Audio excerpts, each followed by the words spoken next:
And welcome to the Random Real Estate Show, where the mics are now actually hot and the opinions are hotter. We're a show about random things and occasionally some real estate. If you like to listen, you can find us wherever you download your podcasts.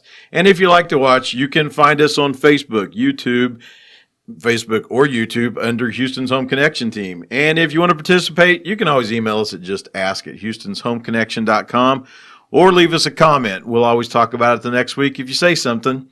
This week, we'll be discussing the weather, big life events, and things you should find out before buying a home. Please be careful when getting things out of the overhead bin, for they may have shifted during this show. Get ready for takeoff. This is the Random Real Estate Show. So, second time's a charm on that. So we had a nice takeoff, and I couldn't figure out why Josh and I were not registering on our recording equipment. It's because I didn't have the recording equipment plugged into the computer. So this is a second run for both of us. Anyway, we are ready to talk now, and so let's get to it. And one of the things we wanted to talk about was the weather. Yesterday, Josh and I met at... which nobody is talking about.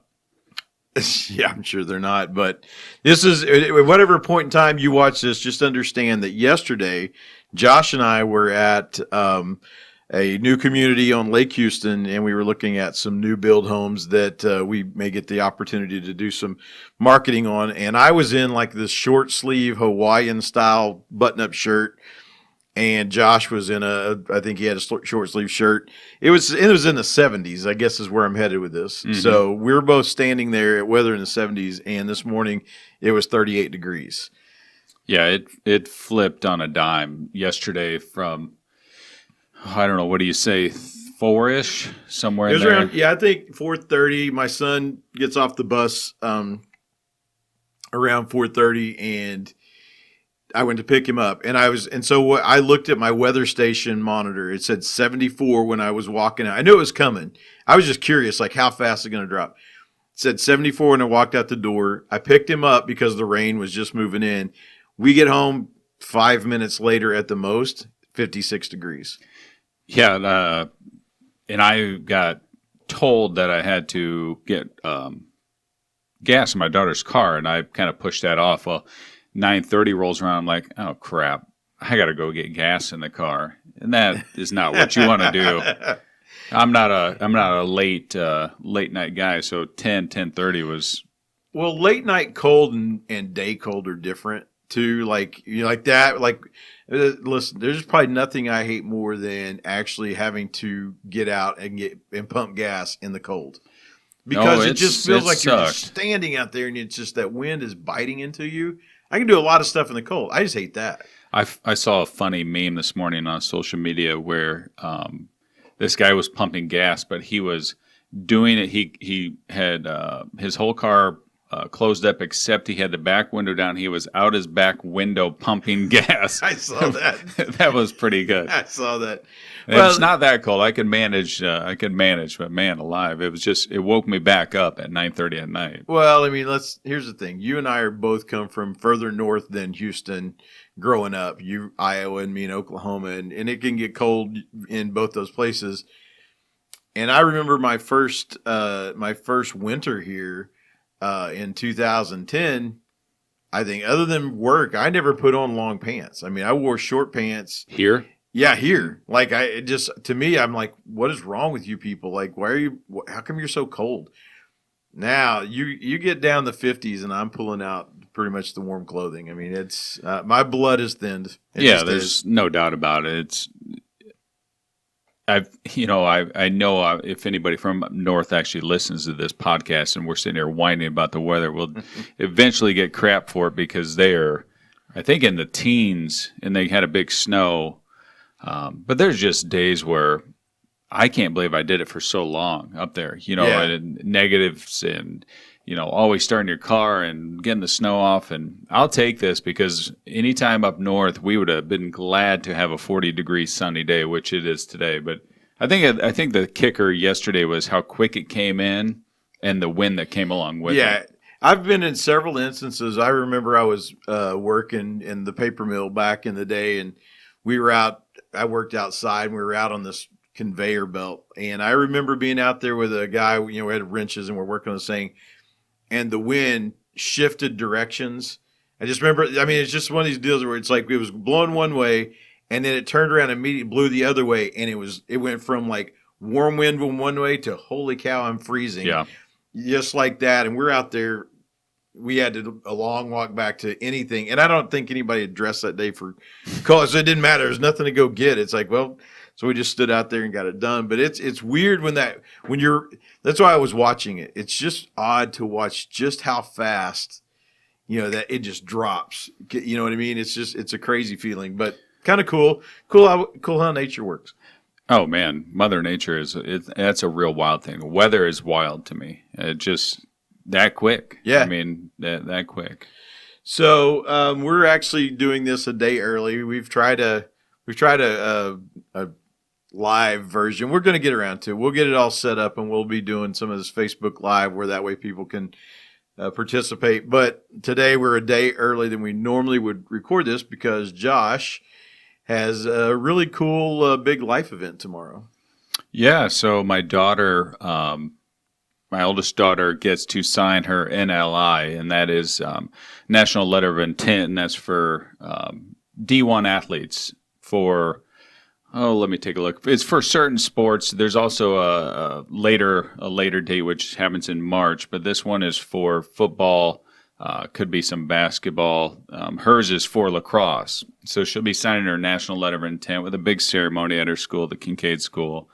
And we're pretty pumped for it.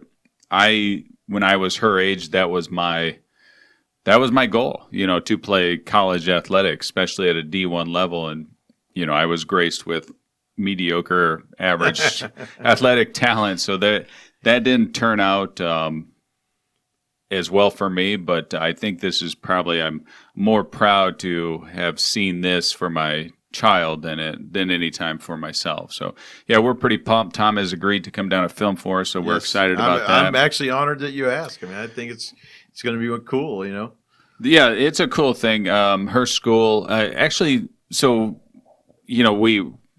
we live in the Lake Houston area, but we do have two kids that go down to school, the Kincaid School. But for anybody listening, the Humboldt ISD is also doing their signing. So they'll have a big group. So all the Humboldt ISD athletes will be signing theirs tomorrow. And that's it. It's a cool thing for anybody that wants to extend their – because, frankly, nobody wants to give up on a sport they love to play. Right. And and these kids at Humboldt or private school or what have you, or anywhere that are signing around the country, it's important that they've worked hard enough to get this, but they're also good enough students to make it into the schools. It's not just one thing. Like you do have to get the grades to make it to that thing. And being a student athlete, I'll tell you, it's a different animal because I know my daughter's practiced till 9:00 at night and sometimes, and have done homework till 11 and 12 at night, and then we wake them back up at 6 in the morning. So kudos to any athlete that's signing tomorrow. I know our family is very pumped, and it should be a good day. Yeah, well, we've talked many times before, by the way, this is our 19th show. Mm-hmm. So in that, Josh and I are pretty open about our families and things that go on in life and general. But, my youngest son is the first child I've had that's shown any sort of athletic talent, and that's all he talks about is, I'm going to go to college and I'm going to play in the NFL. And I don't tell him any different because I don't know what life holds for him, but I don't want to tell him no at 13. And, he wakes me up every morning at 5:15 so we can go work out at the gym, and he wants to get bigger and this and that. And so this is something that we're looking forward to hopefully someday for him, if he keeps that dream alive, as there'll come a day when, he'll be doing the exact same thing that we're going to do with your daughter tomorrow. So pretty cool deal, and I think we both are very proud parents. With anytime any of our kids do anything, I think that's sometimes the hardest thing to do is when you have a kid who's so driven in one thing but you're looking for the things your other kids do to make sure you're always going, and hey, I'm really proud of you for doing something else. And I struggle with that with his older brother and my other kids. Mm-hmm. To try and find those things that you praise them for, because athletics and academics is the easiest thing in the world to praise your kids on. And if you got kids struggle at both of those things. You're trying to dig deep for that. What am I proud of you for today? Wash those dishes awesome today. I really appreciate it. But no. Sports to me it's a great structure, especially if they have the good coaching, because you can keep pursuing that dream with your son until it's actually happens or doesn't happen. But he's laying a foundation for a structure of he's building discipline through waking up early, and that's where I commend my daughter for is she's not born with the greatest athletic talent. There's been a lot of hard work, and so that's been the proudest moment probably is there's been a foundation of her learning that hard work is how you get by with anything, grades, school, and So I'm a big believer in sports. I'm also a big believer in people who just will put in an effort to do what they want to do, sports or not. Athletics and academics. I'm a big proponent of academics, and probably because I struggled with those, and so I'm. Yeah, I admire people who really dive into that, and I don't know. Maybe it's tomorrow. Do they do academic scholarships? I don't know if they have a signing for those. I'm but not sure. I had these brothers that I grew up with, went to church with back in Oklahoma, and one of them at his senior graduation, a university actually flew the president of that school in a helicopter to his graduation to hand him his full ride scholarship. He is now like I can't even think what it is, like nuclear physicist, astro engineer, whatever. Like, these dudes were smart. Like, that's pretty wild. And the thing of it is I mean, growing up, they just were normal kids. I mean, they were just blessed. Like you said, some kids are blessed with athletic talent. They almost just trip over it. And these guys were just blessed with academic talent because nothing was different. Their parents didn't do anything different than I could tell. They were smart. They were born smart. Yeah. Crazy. No, I agree. And just to end on that, it'll be a good day tomorrow. So a good congrats to all the athletes tomorrow. All right. So our main topic today, and it's weird how it came up. We just want to talk about some things that you might want to look into before you buy a house. And for me, currently, I've got a little spat going on in my HOA at home, and Josh likes to listen in and live vicariously through me because Josh doesn't seem to have those problems, and my neighborhood seems to have an HOA that's it's young and there's a lot of stuff there. But these are some things, what I'll hear people saying a lot. If somebody had told me this, I wouldn't have bought my house. Well, you got to ask. Yeah. And so when we talk about an HOA, it's, there's some things to ask, like, if you're in a newer subdivision where they're building, is the builder still in control of it? Is it homeowner controlled? Are they sticklers for all the deals? Like, if your grass isn't the right color green, are they going to come after you? Those kind of things. I think those are the deals that people kind of like feel smacked in the head when they get that first letter saying, "Hey, we noticed you're not keeping your grass up like the rules say. Next time we're going to have to fine you." And they go, "What? What do you fine me? What are you talking about?" And so that's kind of an example. What are some things you've heard people say, geez, I wish I had known this before I bought? Yeah, I think it comes down to, I think people, one of the things is they come in and just think, okay, I'm just going to revamp my whole yard. And that's just not the case. You know what I mean? And that can be good or bad too, but we have an issue. I don't have an issue. I shouldn't say this. I didn't want no part of it, but we have a guy who, thank God he's probably 15, 16 houses around the corner from me, but he did this monstrosity of these concrete structures in his front yard, and to my knowledge, you just can't do that. You know what I mean? And I'm pretty sure that his neighbors, you just look at it and you know that if you live next to him, your home value is probably going to go down because not many people want to live next to this guy. Well, let's bring up something. There again, we're freestyling here. This just my HOA thing came up, and I just was thinking about some things. But when you go to buy a house, one of the things you can ask for here in Texas. So if you're listening outside of Texas, unfortunately, Josh and I don't have a license, but you're free to take in this information that if you're buying a house that's in an HOA here in Texas, you can ask for a resale certificate. And what that is a certificate that the HOA is saying that when you buy the house, they have no issues. There are no liens against the house. They're not delinquent on their dues, but it also means that whatever has been done to the house, the HOA has nothing against it. So if this gentleman goes to sell his house and somebody gets a resale certificate, and 2 months after the new owner moves in, HOA shows up and says, you can't have all this out here. It's like, I have a certificate when I moved in that said you didn't have a problem with it. Yeah. So, that's another, just a little tidbit of things to ask. I think it's important, and I get asked this a lot sometimes as a kind of a primary listing agent, which is kind of what my business mostly has been over my time, is that, people will ask, hey, can you get me a rundown of the electricity bills and the water bills, and is the water city water? Is it on a mud?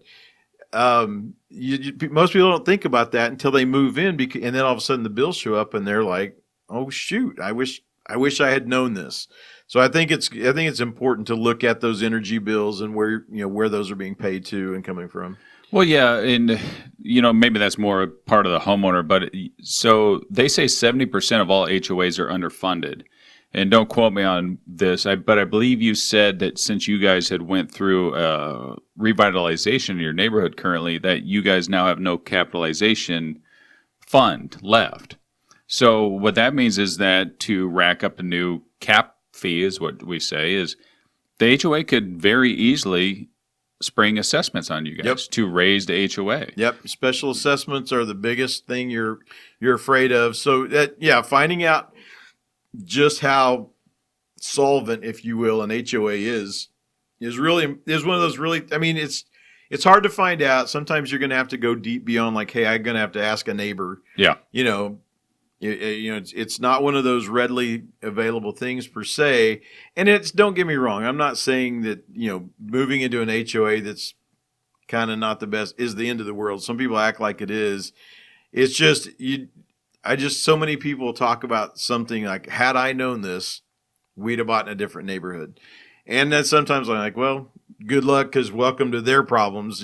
They pass around. But I can see where there's some things that they'd like to know. Another one, when we moved here, now Josh and I, by the letter of the law, we're not allowed to tell people anything about the neighborhood as far as who lives there and this and that. But my real estate agent said, I highly recommend that you just come back and drive around in the neighborhood at all different times in the evening, whatever, just because maybe the traffic pattern is different, or maybe that's when you notice certain things about the neighbors that you like or don't like. But, don't just, I remember the house we bought, I remember setting out in front of it after she was not with me. I just drove up and I sat in front of there, and I remember looking over and seeing this couple walk out with their little girl and set out on the driveway, and we're waving at people, walking by, and I'm like, I'm buying this house.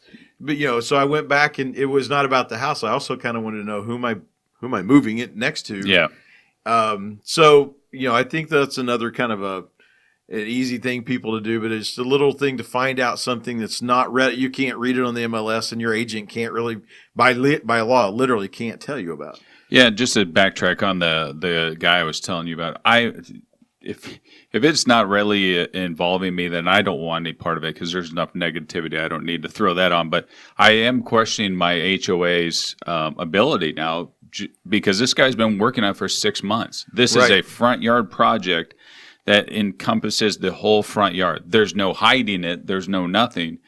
So I'm like, what are they doing? Well, I sure did get that letter when I left my garbage can in front of my garage. Right. Like, where are we at with this? Well, I don't know where yours is. I think we have a person that comes by on like Tuesday and Thursday or something like that. There's a known time they come by. But in between they don't. And, the garbage can, every time when somebody new moves into our neighborhood, they'll do the thing like, hey, I got a letter from the HOA about my garbage can. We're like, hey, now you're one of us. Yeah. Because everybody gets one in your first week. It's like, just, this is part of your conditioning. Here's your letter. Even if your trash can wasn't out, you're new. We're just going to condition you to it.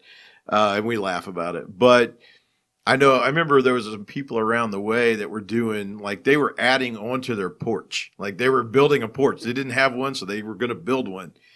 And they had this thing connected to the house and roofed out and all kinds of stuff, and then it just stopped. Mm-hmm. And it just sat like that for a long time. And then one day I went around and they were taking it all down. Now, at the same time, we were still building, and so I don't know if the city got them for not filing permits or if the HOA got them for not requesting this addition. They eventually did it. They now have a roof, but the original one had to come down. Yikes. Somebody stopped them, and they had to undo it all and then go back and do it the right way. So, you mean, not to get too hung up on HOA, but there's just these little questions you might ask. And maybe if you're coming from another area that has an HOA, you know the things you would want to ask. But be sure and ask those questions, because we don't want to steer you wrong when we're helping you buy a house. There's some things we can't tell you. And then there's just other things that unless you ask, we may not be thinking ourselves that you want to know. Yeah, and without living in a neighborhood, we wouldn't have a clue of how well, unless we've been informed how well the HOA is doing. So if you do come from a different neighborhood, don't expect every HOA to be the same, because they're ran by neighbors. And if it's an older neighborhood, it's your neighbors who are on the board. And frankly, they could be the biggest buttheads you ever met, but they are now in charge. You know what I mean? And there's plenty of pros and cons, and even the pros can be cons in certain neighborhoods, depending on who's running it. So just like with anything, if you don't like how it's ran, sign your name up and get on the board and make a difference. Well, since there's enough buttheads on our board, that's why I won't run. And they keep asking me. Well, that's the thing. No, there's enough of us. That can definitely deter somebody from being on, is having a small Gestapo happening there. All right, well, that's our tidbits and some stuff that's going on, and I hope you've enjoyed our show. So, Josh, if you'll take us home. You bet. Thanks for joining us this week on the Random Real Estate Show. You can find more of our podcasts on our YouTube page and Facebook page, both under the name Houston's Home Connection Team. We're also on iTunes, so you'll never miss a show. While you're at it, if you found value in the show, we'd appreciate a rating on iTunes, or if you'd simply tell a friend about the show. That would help us out too. If you'd like to speak with us about any real estate items, feel free to contact us at justask@houstonshomeconnection.com. As always, go out and laugh today.